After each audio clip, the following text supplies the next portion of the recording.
চলছে পুজোর জোরদার প্রস্তুতি। এই মুহূর্তে চলে এসেছি যোধপুর পার্ক 95 পল্লীতে। আপনারা দেখছেন ইনকোরা টিভি জাগমা দুর্গা 2025-এর পুজো পরিক্রমা।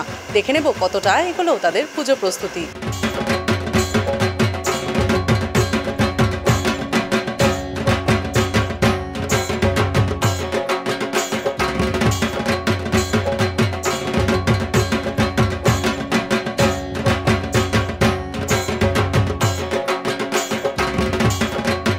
এবছর আমাদের ৭৬তম বর্ষ।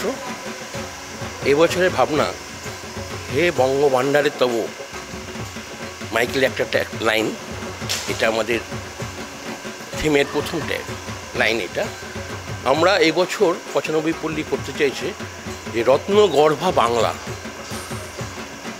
এই বাংলা কত মনীষীদের জন্ম দিয়েছেন, তাদের এক একটা করে পার্ট আমরা তুলে ধরব।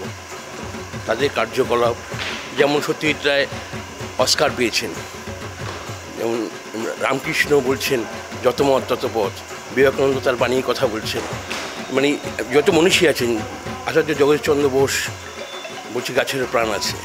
এই আমাদের এই সব দৃষ্টান্তগুলো আমরা বাঙালির যে রত্নগর্ভা বাংলা, যে মনীষীদের জন্ম দিয়েছে, তাদের কাজগুলো আমরা তুলে ধরার চেষ্টা করি।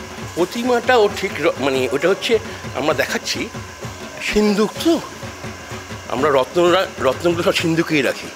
এটাও একটা সেই একটা দেখতে পারবে যে সিন্ধুকে মাকে রাখা হয়েছে একটা ধাতু মূর্তির মতো, যে সেটা আমরা তুলে ধরার চেষ্টা করব।